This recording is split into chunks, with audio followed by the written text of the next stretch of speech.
Hello everyone, welcome to SOFTECH. Let us discuss about SAP ABAP question and answer. Define function group. What are the difference between function module and a functional group? Function group and functional module are said to belong together logical. Functional groups are considered to be a container of the function modules. The difference between functional groups and functional modules are as follows.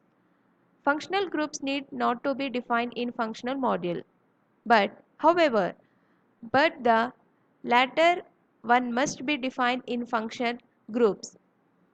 Function modules are able to be called from various kinds of programs. Functional groups cannot be called.